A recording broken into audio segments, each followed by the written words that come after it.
마시나요?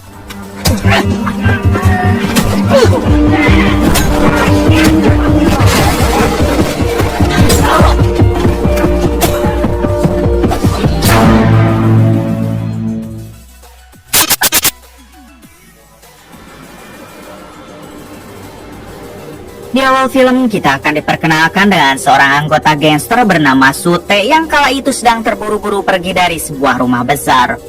Rupanya Sute baru saja menghabisi seorang pria yang merupakan anak dari konglomerat ternama di Korea Selatan. Di sini belum dijelaskan kenapa Sute sampai menghabisi anak si konglomerat. Terlihat Sute yang menjalankan mobilnya begitu cepat karena ia takut si konglomerat dan para anak buahnya akan mengejar. Sute juga sempat menghubungi kakak kandungnya untuk meminta bantuan, namun sayang panggilan tersebut tidak diangkat.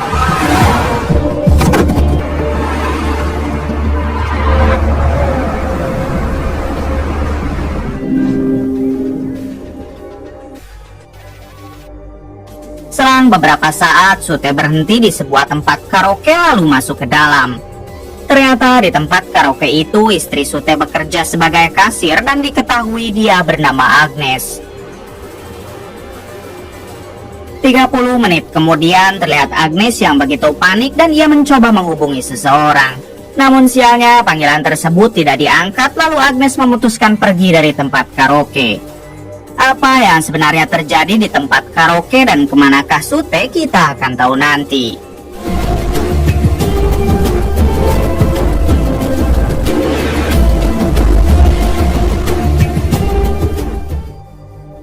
Keesokan harinya kita akan diperkenalkan dengan seorang pria bernama Minto yang baru bangun dari tidurnya. Rupanya Minto ini adalah kakak kandung Sute dan ia sempat melihat beberapa panggilan termasuk pesan masuk dari Sute semalam. Meskipun dalam pesan itu Sute meminta tolong, namun Minto lebih memilih untuk mengabaikannya karena Sute sudah seringkali membuat ulah. Kemudian Minto pergi ke tempat kerjanya dan ternyata Minto adalah seorang kuli bangunan di sebuah proyek.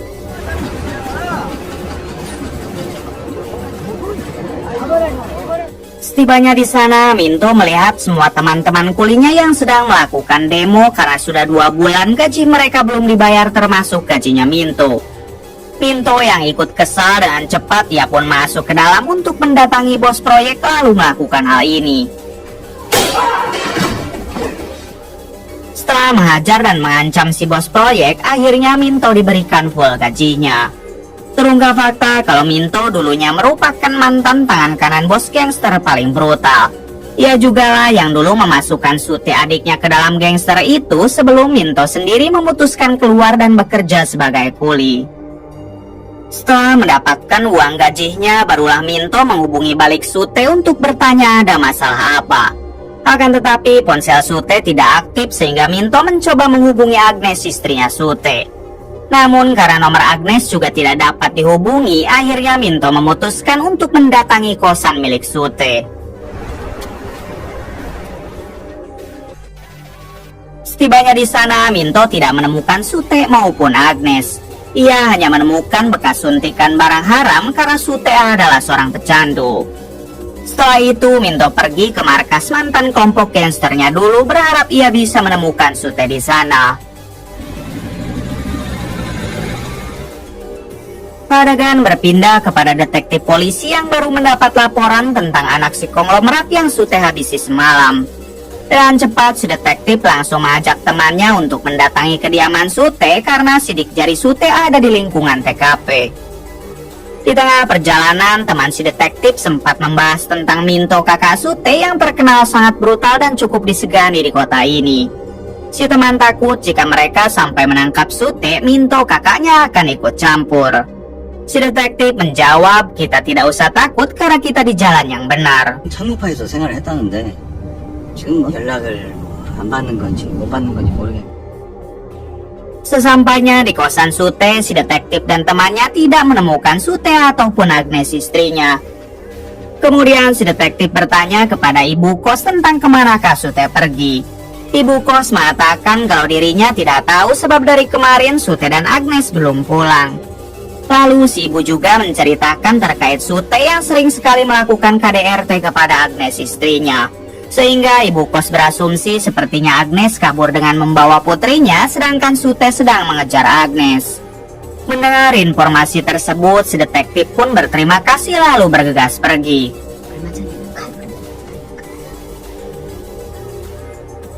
Di sisi lain memperlihatkan Minto yang baru sampai di markas mantan kelompok gangsternya. Ia langsung disambut baik oleh bos gangster karena kita tahu kalau Minto adalah mantan tangan kanannya. Di sini si bos gangster bertanya apa yang dapat ia bantu sampai-sampai Minto datang ke tempat ini. Minto menjelaskan maksud kedatangannya ke sini yaitu untuk mencari Sute adiknya. Si bos gangster menjawab kalau dari kemarin ia juga tidak melihat Sute.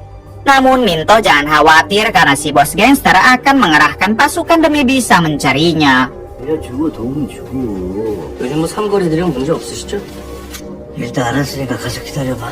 나도 알아볼게.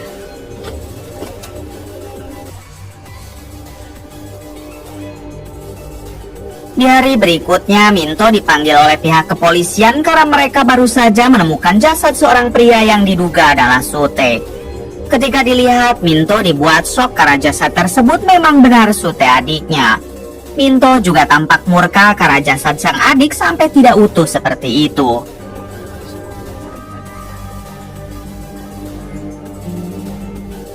Lalu si detektif sempat mengajak Minto bekerja sama untuk mencari pelaku yang telah menghabisi Sute. Namun Minto tidak menjawab sepatah kata apapun lalu memutuskan pergi. 상조 쪽에 계셨죠?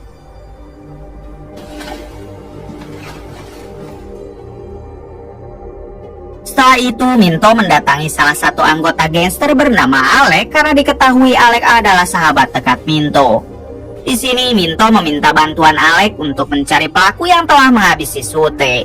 Sayangnya Alek menolak karena ia tidak bisa melakukan sesuatu tanpa ada izin dari sang bos gangster. Akhirnya Minto memutuskan pergi sendiri dan langkah pertama yang Minto lakukan adalah mendatangi gangster musuh. Sebab Minto curiga mereka lah yang telah menghabisi Sute.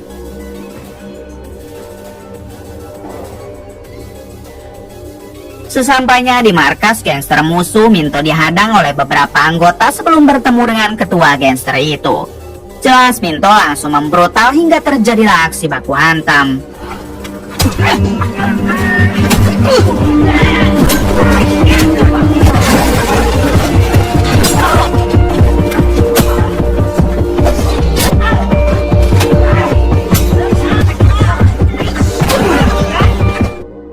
Di tengah keributan, tiba-tiba Alek datang dan langsung membawa Minto pergi. Saat di dalam mobil, Minto bertanya kenapa Alek membawanya pergi, bukankah dia tidak mau membantu Minto. Alek menjawab jika Minto meneruskan keributan tadi, dipastikan Minto akan tewas karena anggota gangster musuh yang lain mulai berdatangan. Mulai sekarang, Alek juga bersedia membantu Minto dan ia meminta maaf karena sebelumnya sempat menolak.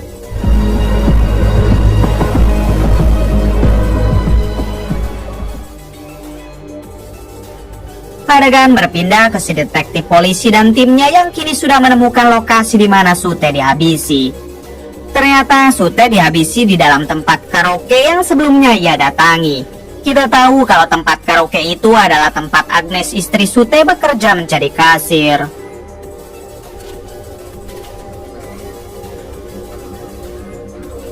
Setelah mengolah TKP, si detektif polisi mendapat temuan kalau di malam yang sama Agnes istri Sute telah menguras habis saldo rekening milik Sute. Pada akhirnya pihak kepolisian menjadikan Agnes tersangka utama atas pembunuhan Sute. 누가 작정하고 부셔가지고 복구가 안 돼요? 확실해? 아유, 싸그리 그려갔어요. Di waktu yang sama, si detektif dan yang lain berhasil menemukan ponsel Agnes. Saat dicek, ada beberapa pesan intens dari seorang pria bernama Kim yang merupakan penulis novel. Alhasil, si detektif berasumsi kalau Kim pasti adalah selingkuhan Agnes. Keesokan harinya, si detektif mendatangi Kim untuk dimintai keterangan. Di sini, si detektif bertanya apakah Kim tahu di mana Agnes karena dia adalah tersangka utama atas kematian Sute suaminya. Kim menjawab tidak tahu dan kenapa si detektif malah menanyakan hal itu kepada dirinya. Si detektif menjelaskan kalau ponsel Agnes terdapat beberapa chat inten dengan Kim, jadi mereka berasumsi Kim adalah selingkuhan Agnes. Mendengar hal itu, Kim mengatakan jika dirinya dan Agnes hanyalah teman biasa. Semua percakapan di pesan itu tak lain hanyalah membahas Sute yang selalu melakukan KDRT kepada Agnes. Mengetahui semua penjelasan tersebut, akhirnya si detektif memutuskan untuk pergi. Setelah si detektif pergi, Kim yang merasa khawatir dengan Agnes, ia pun memutuskan untuk mencari Agnes di kosannya. Sesampainya di sana, Kim segera masuk ke dalam, namun seperti apa yang kita tahu, Agnes tidak berada di kosan. Kim pun berusaha menggeledah seisi kosan berharap dia mendapatkan petunjuk untuk mengetahui di mana Agnes. Namun bersamaan dengan itu, tiba-tiba Minto datang dan jelas ia mencurigai Kim. Minto sempat akan menghajar Kim sambil bertanya apa yang sedang ia cari di kosan ini. Beruntung si detektif dan ibu kos datang dan langsung melerai mereka berdua. Selang beberapa saat, terlihat Kim yang kembali diinterogasi oleh si detektif untuk menanyakan terkait sedang apakah Kim di dalam kosan. Kim menjawab jika dirinya merasa khawatir saja terhadap Agnes dan kedatangannya ke sana hanya untuk mencari Agnes. Kemudian satu anak buah si detektif bertanya kenapa buku novel buatan Kim ceritanya sama persis dengan kehidupan Agnes. Dari mulai menceritakan seorang wanita yang menikah dengan anggota gangster dan selalu mendapatkan perlakuan KDRT. Sampai endingnya buku itu menceritakan kalau wanita tersebut menghabisi suaminya sendiri.